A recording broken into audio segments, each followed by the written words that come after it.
तो मूवी की शुरुआत एक एनिमेशन से होता है और हमें एक हिरण के बच्चे की कहानी दिखाई जाती है। इस हिरण के बच्चे का नाम बम्बी था, जो अपने मॉम के साथ जंगल में रहा करता था। काफी खुशहाली से उनकी जिंदगी व्यतीत हो रही थी, लेकिन एक दिन कुछ शिकारी उसकी मॉम का शिकार कर लेते हैं और इसी तरह वो इस खतरनाक जंगल में अकेला रह जाता है। जंगल के खतरों से बचते बचाते सालों की जिंदगी वो ऐसे अकेले में ही गुजार लेता है, जिसके बाद फाइनली बम्बी को अपना पार्टनर भी मिल चुकी थी। उसकी फैमिली अब दोबारा से भरने शुरू हो चुके थे। उसका अब एक बच्चा भी था। इसी वजह से बम्बी अपने बचपन की तरह ही खुश रहने लगा था, लेकिन शायद किस्मत को उसकी खुशी देखी ही नहीं गई। यहीं पर अब दोबारा से इनकी खुशियों में मुश्किलें आना शुरू हो गईं, क्योंकि अब इंसान जंगलों को काटना शुरू कर दिए थे और आए दिन इन्हें अपना घर बदलना पड़ जाता था। एक दिन जब बम्बी की पूरी फैमिली जंगल के रास्ते से गुजरने वाली सड़क को क्रॉस कर ही रहे थे, तो एक तेजी से आता हुआ ट्रक उन्हें कुचल जाता है। बम्बी को तो माइनर में चोट लगी थी, पर बदकिस्मती से उसकी वाइफ उस ट्रक ड्राइवर की लापरवाही की वजह से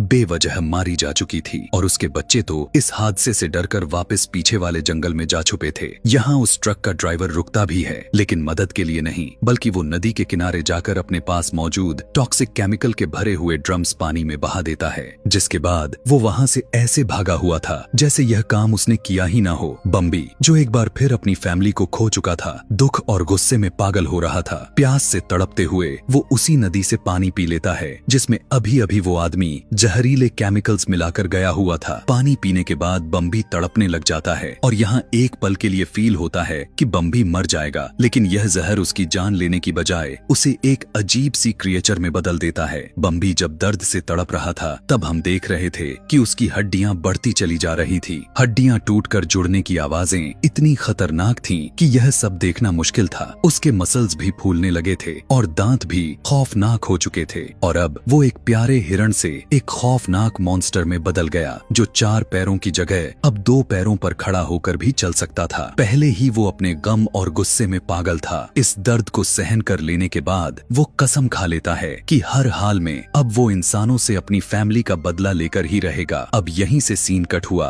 और हम रियलिटी में आ जाते हैं। हमें दिखाया गया जिना और उसका बेटा, जो अपने फैमिली के साथ थैंक्स गिविंग मनाने के लिए जा रहे थे। पर यहाँ पर जिना बहुत ही ज्यादा परेशान थी, क्योंकि हमेशा की तरह उसके हस्बैंड ने लास्ट मिनट पर अपना इरादा कैंसिल कर दिया था। अब जिना को अपने बेटा के साथ अकेले ही इतने लंबे सफर पर जाना था। इतनी लंबे ड्राइव को खुद करने का रिस्क नहीं लेती, इसीलिए वो एक टैक्सी बुक करवा लेती है ताकि वो जंगल में बने उस कैबिन में पहुंच जाए, जहाँ पर उसकी मदर इन लॉ यानी उसके बेटे बेंजी की ग्रैंड मदर रहती हैं। जंगल के टेढ़े मेढ़े रास्तों की वजह से बेंजी की तबीयत भी खराब रहती है और डैड के ना आने की वजह से उसका मूड खराब रहता है। तब जिना मजाक में उससे कहने लग गई कि अरे तुम्हारे डैड नहीं आए तो क्या हुआ, हमें कौन सा कोई इस जंगल में निगल जाएगा। यह सुनते ही ड्राइवर सीरियस हो जाता है और उन्हें वार्निंग देते हुए कहने लगा कि यह जंगल कोई आम जंगल नहीं है, यहाँ पर अक्सर लोग गायब हो जाया करते हैं। बेंजी को दोबारा से वॉमिटिंग होने लग जाती है और वो एकदम से ड्राइवर को गाड़ी रोकने को कहता है। अभी ड्राइवर ने ब्रेक पर पैर रखता ही है कि अचानक धमाका हो जाता है। कोई बहुत ही भारी चीज उनकी टैक्सी से टकरा गई। टकराव इतनी तेज थी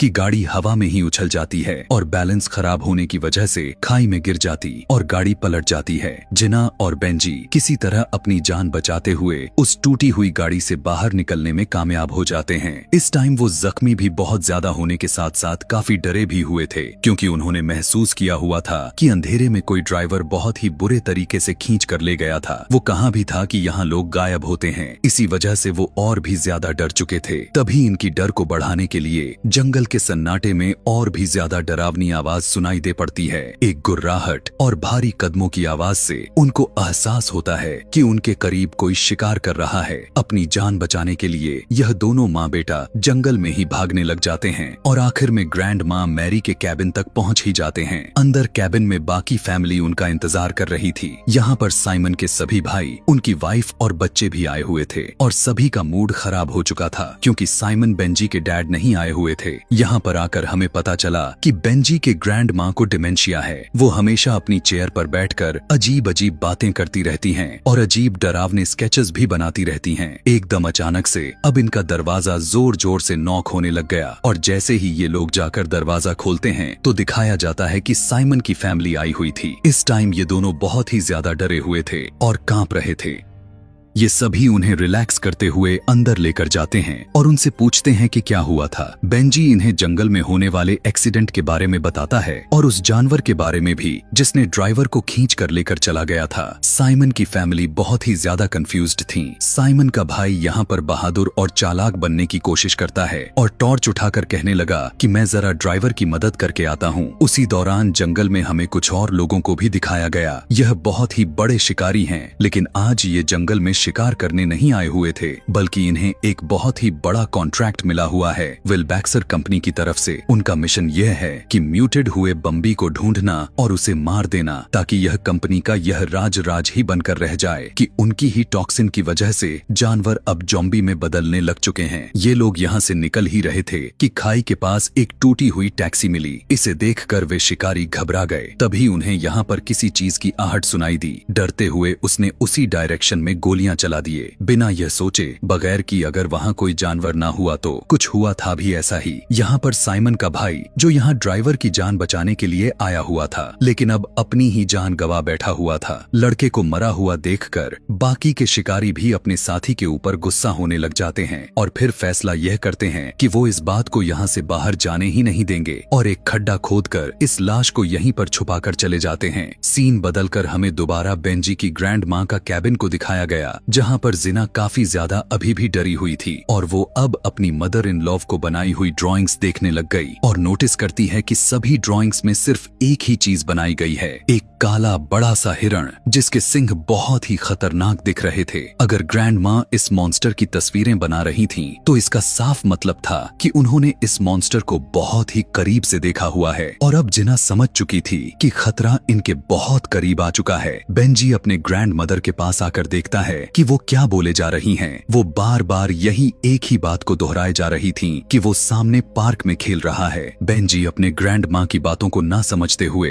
खिड़की से जब बाहर देखता है और जोर से चिल्ला देता है, क्योंकि जंगल के किनारे पेड़ों के बीचों बीच वही मॉन्स्टर खड़ा था। वो जंबी बना हुआ हिरन बम्बी ही था, जो किसी इंसानों की तरह अपने दो पैरों पर खड़ा हुआ था। उसकी आंखें आग की तरह लाल दिख रही थीं और बड़े बड़े सिंग उसे और भी ज्यादा डरावना बनाए जा रहे थे कि तभी अचानक से बम्बी एक जोरदार दहाड़ मारता है और कैबिन की तरफ भाग आता है। घर के अंदर भगदड़ मच जाती है। सभी अपने आप को बचाने की कोशिश कर रहे थे, पर बम्बी तो दरवाजा तोड़ते हुए अंदर घुस चुका था। जिना, बेंजी और बेंजी के अंकल तो अपनी जान बचाने के लिए जल्दी से बाहर निकल आते हैं, पर बेंजी की आंटी अपने आप को बचाने के लिए वॉशरूम में छुपने की कोशिश करती है, लेकिन बम्बी अब वहाँ का भी दरवाजा तोड़कर अपने सिंह को एक बार उसके बॉडी के अंदर स्टैब कर देता है। फिलहाल के लिए वो अपने आप को बचाते हुए वो वॉशरूम के विंडो से भागकर बाहर निकलती है, तो अब बम्बी भी उसके पीछे पड़ जाता है। इधर ये तीनों जो अब तक गाड़ी में बैठ चुके थे, ये अपनी आंखों से देखते हैं कि बम्बी बेदर्दी से उसकी गले में अपनी सिंग स्टैब करते हुए उसकी जान ही ले लेता है। इधर ये लोग लगातार अपने आप को बचाने के लिए इस कार को स्टार्ट करने की कोशिश करने में लगे पड़े थे, लेकिन यह कार तो स्टार्ट होने का नाम ही नहीं ले रही थी। डर के मारे ये लोग देखते हैं कि बम्बी अब उनके घर के तोड़ फोड़ के बाद उनकी तरफ उन्हें मारने के लिए आ रहा था।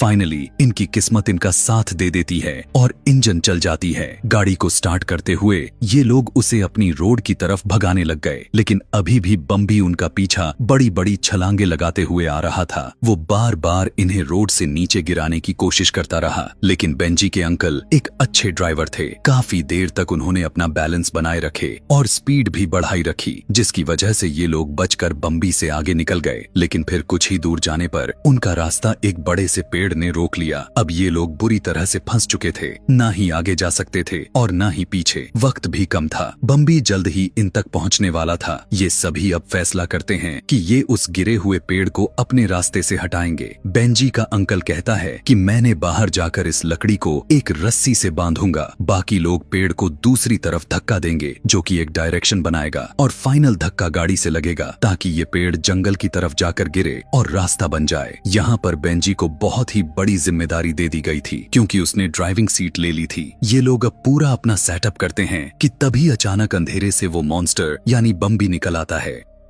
यह देखकर बेंजी इतना ज्यादा घबरा जाता है कि उसे पता ही नहीं चलता कि उसने एक्सेलरेटर पर अपना पैर रख दिया था। इसके नतीजे में होता कुछ ऐसा है कि उसके अंकल, जिसने रस्सी को अपने पैर में पकड़ा हुआ था, वो उसी रस्सी के साथ घसीटने लग जाते हैं और उनका मुंह काफी बुरी तरह से जख्मी हो जाता है। उनका बेटा जो पीछे ही रह गया था, वो भी इस मॉन्स्टर से बचने के लिए यहाँ से भागने की कोशिश करता है और भागते भागते जंगल में आ गया था। वो बम्बी का शिकार तो नहीं बनता, लेकिन यहाँ वो गुस्से में एक छोटे से खरगोश पर अपना पैर मारते हुए गुस्सा निकाल देता है। लेकिन अब वो खरगोश भी अपने साथियों को लेकर अपना बदला लेने के लिए चला आया। देखने को मिला कि उसके नन्हे खरगोश साथी उस टॉक्सिक वेस्ट की वजह से खतरनाक ज़ॉम्बी में बदले हुए थे, जो अब इस लड़के के ऊपर हमला करते हैं और गिराकर उसे खाने लग जाते हैं। इधर हमें वैन का सीन दिखाया गया। इन लोगों की वैन जहाँ पर रुकी हुई थी, वहीं पर अब शिकारियों का ट्रक भी आ जाता है। जिना उन्हें देखते ही हेल्प के लिए रोक लेती है, इसीलिए शिकारी इन सबको अपने ट्रक में बैठा लेते हैं। ये लोग जब अपने अड्डे पर पहुंच गए थे तो वहां जाते ही जिना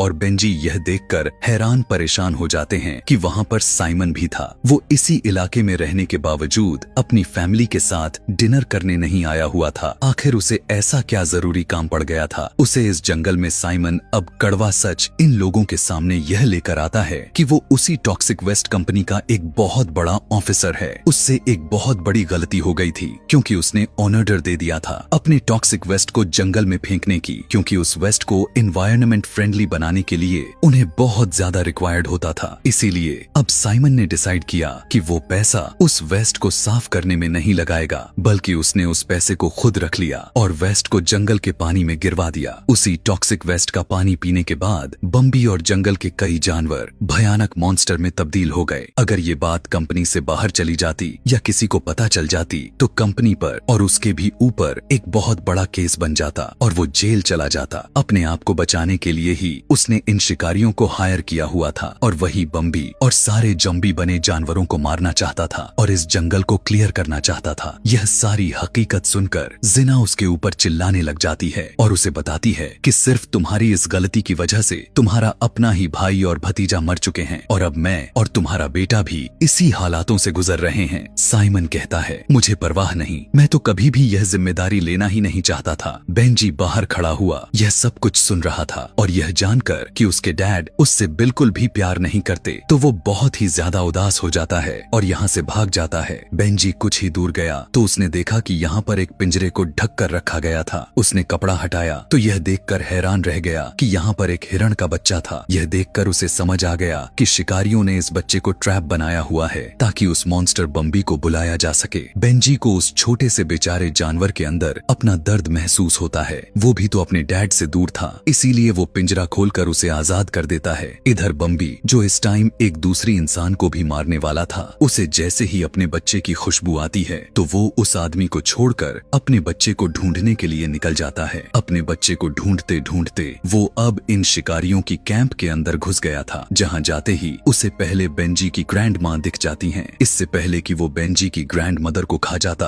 उसके डैड के कोवर्कर की यहाँ चीख निकल पड़ती है और जोरदार से बम्बी उसके ऊपर हमला कर देता है। कंट्रोल रूम में ये सभी लोग अब बम्बी को मारने के लिए पूरी तरह से तैयार दिख रहे थे। शिकारी उसके ऊपर गोली चलाने की कोशिश करता तो है, मगर मॉन्स्टर उसे अपने सिंघों पर उठाकर फेंक देता है। इस टाइम बम्बी के सामने साइमन की पूरी फैमिली थी, पर साइमन अपनी फैमिली की जान बचाने की बजाय अपनी जान बचाकर वहाँ से भाग जाता है। वो अब जाकर अपनी महंगी गाड़ी में बैठ चुका था और उसने अपनी सीट को भी लॉक्ड कर लिया था। उसे लगा कि अब उसकी जान बच गई है, लेकिन ये तो उसका सबसे बड़ी गलती थी।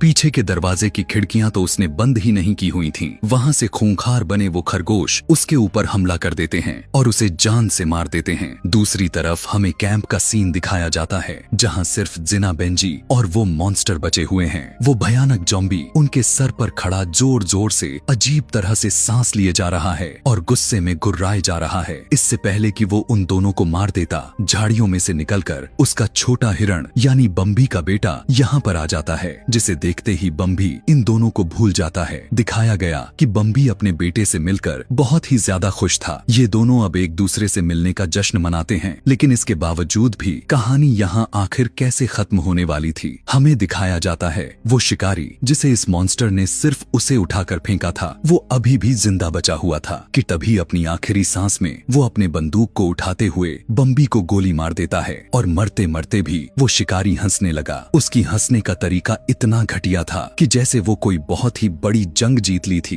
इसी टाइम पर अंधेरे में से ग्रैंड माँ निकल कर आती हैं और गुस्से में आकर इस जालिम इंसान को शूट करते हुए मार देती हैं। आखिर में वो भी अपने अंजाम को पहुंच जाता है, जिसके बाद जिना मैरी को लेकर अपने पास आ जाती है। यहाँ पर ये तीनों मिलकर बहुत ही इमोशनल सीन देख पाते हैं कि कैसे एक बाप बेटा मिलकर भी बिछड़ गए थे। वो शिकारी के लगने वाली गोली की वजह से अब बम्बी अपने बेटे से दोबारा बिछड़ जाता है, यानी वो मर जाता है। और वो छोटा हिरण अपने बाप को बार बार जगाने की कोशिश कर रहा था, लेकिन अब वो जागने वाला नहीं था। इस बच्चे ने भी अपने डैड वाली किस्मत पाई हुई थी। वो भी अब बम्बी की तरह ही पूरी जिंदगी अकेले गुजारने वाला था और उसी को दिखाते हुए यह रुला देने वाली यह कहानी यहीं पर खत्म हो जाती है।